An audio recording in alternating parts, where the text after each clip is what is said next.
tersingkir. Kenapa? Karena ajaran Islam mengajarkan tidak ada perbedaan antara bangsawan dengan bukan bangsawan kecuali takwanya. Abu Jahal berpikir, wah, hilang kita punya kedudukan ini. Kalau ini ajaran Muhammad laku, hilang kita punya posisi. Maka mereka mulai memusuhi Muhammad. Bukan karena ajarannya, tapi mengganggu, mengusik kedudukan mereka.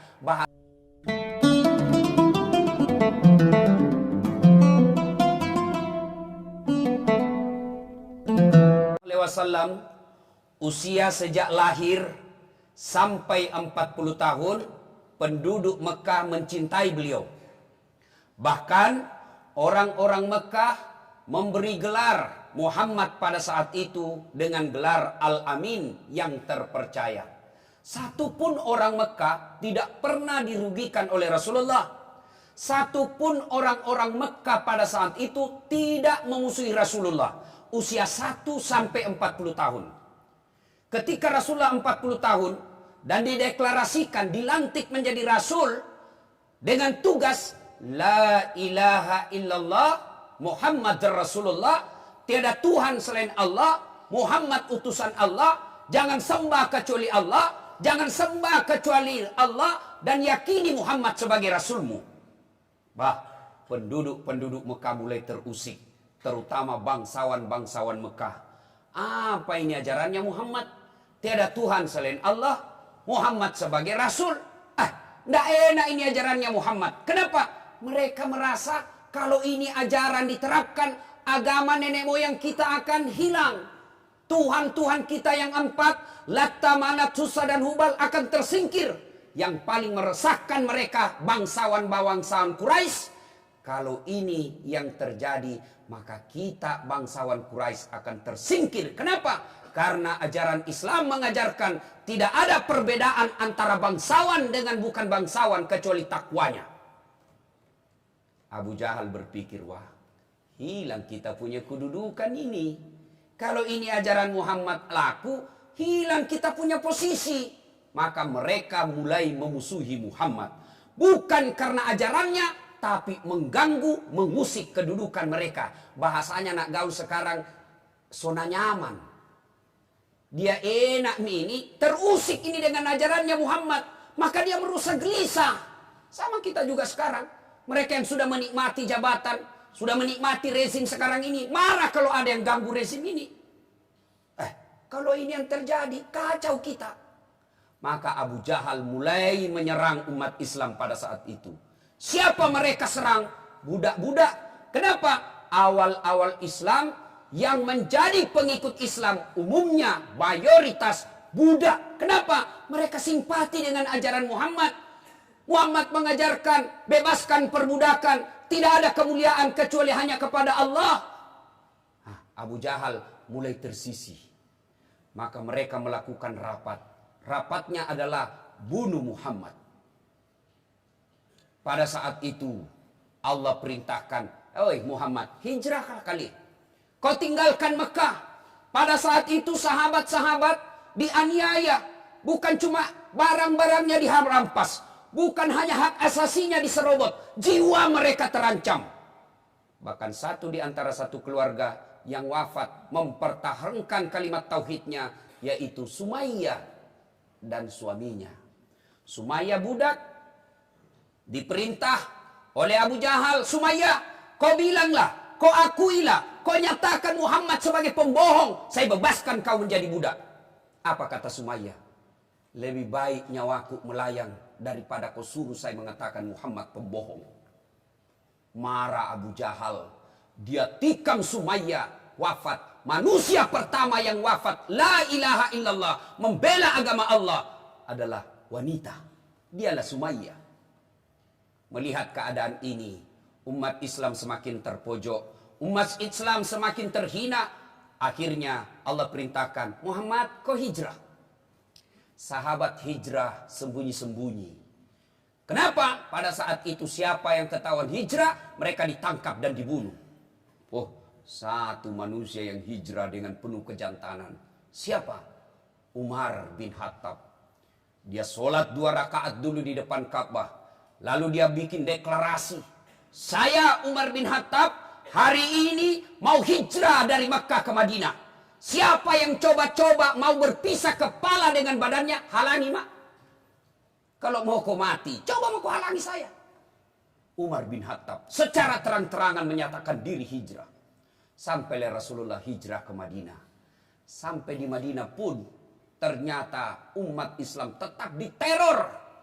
Maka Rasulullah diperintah oleh Allah Subhanahu wa taala untuk memerangi kafir Quraisy. Dengar Pak. Ketika Nabi diteror pribadinya di Mekah, rumahnya di depan beliau dikasih kotoran onta. Rumah beliau dikasih duri-duri. Dilempari, dimaki. Ketika diri beliau dilempar, ketika beliau dimaki diri pribadinya, Nabi tidak pernah melawan. Nabi hanya membalas dengan senyum dan doa. Tapi ketika agama Islam diganggu, Nabi perintahkan perang, jihad. Sebaliknya kita Pak sekarang, kalau agama tak dihina, lah urusan ulama itu bos. Tapi kalau ayam tak diganggu, langsung kita mau perang. Bedanya Rasulullah dengan kita. Kalau pribadi Rasulullah dimaki, pribadi Rasulullah dihina, Nabi tidak pernah membalas. Tapi ketika agamanya dihina, Islam dihina, Rasulullah ngajak untuk jihad fisabilillah. Sampai di Madinah di tahun kedua, mulailah Islam mengenal dalam sejarah kita perang Badar. Pada saat itu Rasulullah beserta sahabat hanya berjumlah 300 orang. Sementara kafir Quraisy pada saat itu jumlahnya 3014 orang. Rasulullah bersama sahabat 300. Kafir Quraisy 3.400. Menang jumlah kafir Quraisy Pak. Lebih banyak kafir Quraisy. Tapi dengan izin Allah, Rasulullah mampu memenangkan peperangan itu dengan hasil apa? 70 kafir Quraisy meninggal, sementara orang Islam 18 yang meninggal. Dan salah satu tokoh kafir Quraisy yang meninggal pada saat itu mati dalam kekafiran. Siapa? Abu Jahal. Sinilah yang akhir-akhir ini mulai kita belajar lagi tentang perang Badar. Mulai lagi kita teringat dan mencari-cari perang Badar. Kenapa? Situasi sekarang ini ada yang mempersoalkan doa Rasulullah ketika perang Badar. Anehnya orang Islam sendiri Pak yang memaki-maki itu doa. Pas sangke kedomu, kata orang Bugis, ewa memang mau kok kemana? Pasti mati kok. Dan ketika kau maki-maki doanya Rasulullah, di mana hadapan Allah nanti kau siapa yang bela kalian? Doa Rasulullah dibilangi cemen. Doa Rasulullah dianggap tidak pantas. Doa Rasulullah dikatakan tidak saatnya. Tidakkah umat Islam kekuatannya adalah doa? Bahkan dalam hadits qudsi Allah jelaskan, siapa yang tidak mau berdoa, dia orang sombong. Dan orang sombong tidak layak hidup di bawah kolong langitku. Itu hadits qudsi. Tapi kita doa. Kita persoalkan. Doa adalah senjata buat kita. Bukankah sholat juga itu doa? Tapi kadang-kala kita anggap remeh itu doa Pak. Kita lebih andalkan akal kita daripada doa. Sehingga jangan heran kita setengah mati bekerja. Hasil kerjaan kita tidak berkah. Kenapa? Tidak ada doa dalam usaha kita. Ada yang bertanya, setengah mati mak bekerja Ustaz. Kenapa usaha saya tidak berkah? Karena Bapak tidak mau berdoa. Dan ciri-ciri orang yang tidak mau berdoa Pak, lihat maki kalau selesai sholat Jumat. Lihat maki. Assalamualaikum warahmatullahi. Assalamualaikum warahmatullahi. Langsung diambil HP tak itu. Lompat. Keluar. Itu orang sombong. Tidak mau berdoa kepada Allah. Ada kejadian pada zaman Nabi. Sa'labah namanya. Assalamualaikum warahmatullahi. Assalamualaikum warahmatullahi. Kalau sahabat selesai sholat berzikir memuji Allah lalu berdoa. Ini Sa'labah. Assalamualaikum warahmatullahi. Assalamualaikum warahmatullahi. Langsung lompat. Panggil oleh Nabi. Sa'labah sini saya kau dulu. Kau ini kayaknya tidak butuh dengan Allah. Tampo dulu kau. Seolah-olah kau tidak butuhkan Allah dalam hidupmu. Apa susahnya? Selesai kau sholat, berdoa kau dulu. Minta pertolongan Allah. Kan ini yang banyak Pak. Assalamualaikum warahmatullahi wabarakatuh. Assalamualaikum. Langsung lompat. dia Tommy terlambat datang, dia Tommy itu cepat pulang. Tandai bedek mukanya, itu jerumusnya itu Pak. Dan tiap Jumat begitu. Itu pun sholatnya hanya hari Jumat. 5 waktu tidak ada, mati mendadak. Apa modalmu bos? Coba bayangkan, 5 waktu tidak ada, datang sholat Jumat paling terlambat, pulang paling cepat, mau masuk surga. La haula wala quwata illa billah. Apa susahnya? Selesai ki sholat Jumat, tinggal ki dulu. Hari Jumat itu hari kemuliaan buat orang Islam. 10 menit mengadu ki kepada Allah. Allah kan janji kita. Coba dengar janji Allah. Ud'uni astajib lakum. Minta kau kepadaku, saya kasih kau. Miloko koya, pastilah olehko. Itu janji Allah, beda janji caleg. Minta Pak. Cuma kadang-kala kita lebih percaya caleg, lebih percaya kita gubernur, lebih percaya kita wali kota daripada kepada Allah. Allah bilang sama kita dalam Quran, minta kau sama saya, minta kau apa kau mau, saya kasih kau. Tapi sayang, 1000 sayang, kita tidak datang meminta kepada Allah. Sudah meminta Ustaz, kenapa tidak dikasih? Salah cara tak meminta. Dalam Al-Quran kan Allah jelaskan, Fa'isa sa'laka ibadi anni fa inni karib ujibud da'watad da'i sada'ani. Muhammad, apabila ada di antara kalian bertanya tentang saya, sampaikan kepada mereka, sesungguhnya saya sangat dekat mereka. Aku mengabulkan doanya orang-orang yang berdoa apabila dia berdoa. Itu dengar firman Allah. Coba saya ulang kalimatnya supaya kita cerna baik-baik. Aku mengabulkan doanya orang-orang yang berdoa apabila dia berdoa. Ada orang mengangkat kedua belah tangan, menghadap ke atas langit, mengucapkan amin. Dia kira dirinya berdoa, padahal tidak. Kenapa? Dia tidak tahu etika dan tata cara dalam berdoa. Berdoanya main-main. Amin, amin, amin, amin. Siapa yang ngajar kita berdoa? Tidakkah dalam kitab Adabud Doa yang ditulis oleh Imam Al-Ghazali dijelaskan berdoa itu harus sepenuh hati. Kita rajin ki berdoa memang Pak, tapi di mana ki? Di status. Mau ki pergi bekerja update status ki sede. Ya Allah mudahkan urusanku. Siapa ajar ki berdoa di status tak? Berdoa selesai sholat, minta kepada Allah, tidak ada mustahil buat Allah. Kalau Allah kabulkan doa tapak, tidak ada kekuatan manusia yang bisa menghalangi. Coba perang Badar. Tidak masuk akal. Bagaimana caranya Muhammad bisa menang? 300 mereka Muhammad dan sahabat. Ini penghulu-penghulu kafir Quraisy, ahli-ahli perang 3000. Dengan izin Allah, menang. Kalau Allah yang mau. Kecil Pak bayar utang. Kecil sembuh dari penyakit. Tapi yang jadi masalah, kita tidak datang kepada Allah. Datang ke hari Jumat tapi terlambat. Sudah itu pakaian seadanya. Mau saja ketemu gubernur, rapi-rapi kintu Pak. Pakai baju yang rapi. Bapak mau ketemu Allah. Allah yang kasih kita kesehatan. Allah yang kasih kita waktu. Allah yang kasih kita rezeki. Allah yang kasih kita segala-galanya. Datang menghadap Allah hari Jumat. Dalam surah Al-Jum'ah Allah jelaskan. Datang kau ke masjidku dengan berpakaian yang rapi. Tapi apa yang kita lakukan? Datang ke masjid berpakaian ala kadarnya. Baju oblong. Malas Tommy sembahyang. Hari Jumat saja. Terlambat datang. Cepat pulang. Pakai lagi baju oblong. Apa yang kau mau hitung di hadapan Allah? Sudah dikasih tahu begini. Tidak masuk di akalnya. Apa nak bilang? Kucini Tommy. Kucini ki. Urusanku. Kurugikan kau. Inilah orang disebut kaswatul qalbi. Maka doati. Selalu kita baca surah Yasin. Wa thawa'un alaihim. A'anzartahum amlam tunsirhum.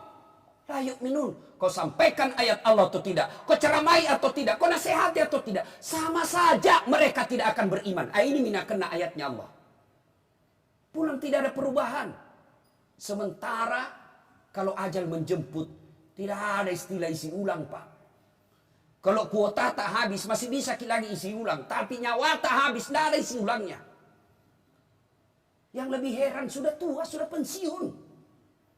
Sudah muka-muka sakaratil maut. Masih juga kepala batu. Datang ke masjid semau-maunya. Apa yang kita mengharapkan di hadapan Allah? Kalau Bapak menderita di dunia, pindah ke sini di Makassar. Ternyata di Makassar tidak ada enaknya. Masih bisa kita pulang kampung, Pak. Ternyata di kampung juga tidak enak. Bisa kita lagi merantau ke tempat lain. Tapi kalau masuk mati dikubur, Pak. Senang tidak senang, mantang konjoin. Nah inilah. Ayo kembali kita manfaatkan kekuatan doa. Minta pertolongan kepada Allah. Adik-adik remaja yang sudah sarjana, cari lapangan kerja susah. Maka ayo minta tolong kepada Allah. Kalau Allah kabulkan kita, tidak ada yang mustahil. Mana masuk akal, Pak, manusia dibakar bisa hidup? Mana bisa masuk akal? Tidak masuk di akal manusia dibakar bisa hidup. Tapi kalau Allah yang mau, Ibrahim alaihissalam dibakar keluar kedinginan. Mana masuk akal? Wanita bisa lahir tidak pernah disentuh. Melahirkan tidak pernah disentuh laki-laki. Tidak masuk akal kata ilmu biologi. Ilmu kedokteran bilang, mana bisa perempuan hamil tidak pernah disentuh laki-laki. Kalau Allah yang mau, Siti Maryam melahirkan tidak ada suaminya. Dengan izin Allah. Kecil itu bos punya pekerjaan. Kecil itu punya rumah.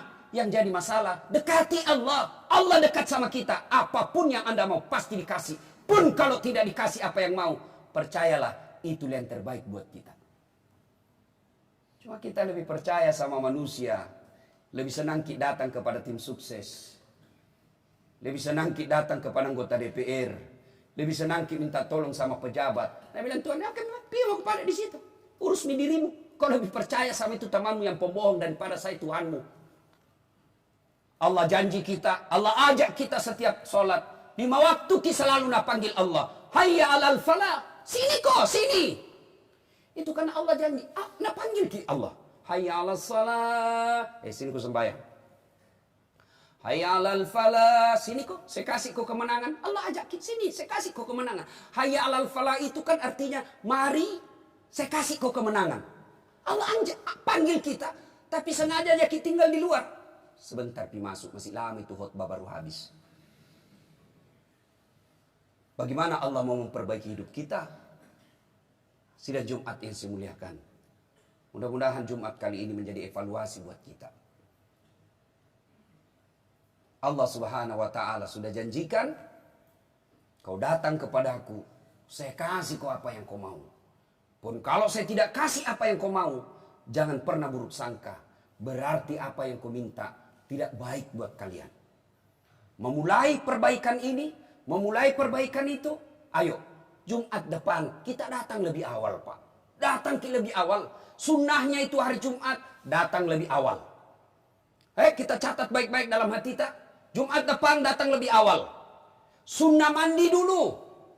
Kenapa ketika kita mau pergi Balikpapan, mau pergi naik pesawat, Bapak luangkan mandi. Tapi kenapa ketika mau menghadap kepada Allah, Bapak malas mandi? Itu setan yang goda ki. Jangan aku mandi. Bisa gitu, pi sembahyang. Setan itu goda ki. Sunnah mandi dulu. Apalagi sunnah wudhu baru tinggalkan rumah. Orang yang wudhu baru tinggalkan rumah, langkah-langkah kakinya satu pahala kaki kanannya, langkah kaki kirinya hapus dosa kecilnya. Bayangkan kalau 300 meter dari rumah masjid, kali PP 600 meter, berapa dosa yang terhapuskan, dosa-dosa kecil kita. Maka wudhu dulu. Sudah itu disunahkan lagi berpakaian yang indah. Yang keempat, pakai kewangi-wangian. Sunnah memakai wangi-wangian. Yang berikutnya, datang lebih awal, duduk saf depan. Jadi tidak perlu lagi itu MC, mohon isi saf-saf belakang, depan, maju-maju. Itu orang tidak beriman itu di masjid diajak-ajak begitu. Coba beda kalau artis ada di depan tak, Pak. Berlomba itu masuk. Kenapa ketika rahmat Allah kita raih, kasih sayang Allah kita harapkan, kita duduk paling belakang. Datang lebih awal, duduk paling depan. Sunnah lagi apa? Sholat sunnah dulu 2 rakaat sebelum duduk. Apalagi sunnah berselawat. Allahumma salli ala Sayyidina Muhammad. Allahumma salli ala Sayyidina. Ucapkan itu sebanyak-banyaknya sambil menunggu khutbah. Sunnah lagi apa? Bersedekahlah pada hari itu. Biar 1000, Pak, sedekah. Masukkan ke celengan. Jangan pakak bah. Ituan di dompet belum tentu kita punya. Keluar hilang dompet tak. Pencuri punya. Tapi yang masuk ke celengan itu yang tidak bisa ambil orang.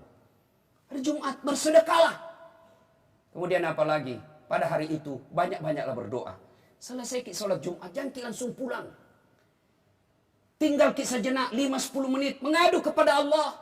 Ya Allah, saya susah hidupku begini ya Allah. Saya masih tahan susah hidup begini ya Allah. Tapi saya takut nanti anak istriku kalau saya susah begini terus ya Allah. Mereka berkhianat kepadamu. Mereka tidak menyembahmu lagi. Itu kan doa. Coba ketika perang Badar itu kan doa Rasulullah. Ya Allah berikan kami kemenangan. Ya Allah tunaikan janjimu ya Allah. Kalau kami kalah tidak ada lagi yang menyembahmu. Langsung ada mising orang bilang, kalau berarti kalah nanti ini tidak ada yang harus sembahyang. Bukan begitu. Jangan kau berkomentar kalau kau tidak tahu. Diam kau. Minta kepada Allah. Ya Allah kalau saya lama miskin. Ya Allah kalau saya lama pengangguran. Bagaimana saya bahagiakan orang tuaku. Kalau saya lama miskin. Bagaimana saya hajikan orang tuaku ya Allah. Kasih saya kekayaan supaya saya mengangkat harkat dan martabat keluarga saya. Doa seperti itu. Tapi kadang-kadang kan kita tidak yakin dengan doa Assalamualaikum warahmatullahi wabarakatuh. Pulang lagi. Habis hidup kita tidak pernah melakukan kebaikan. Bapak saudara-saudara sekalian yang saya hormati. Jumat kali ini jadikan evaluasi. Mari mudah-mudahan Jumat depan kita datang sholat Jumat lebih baik, lebih lama, lebih awal. Dan kita selesai itu berdoalah kepada Allah Subhanahu wa ta'ala.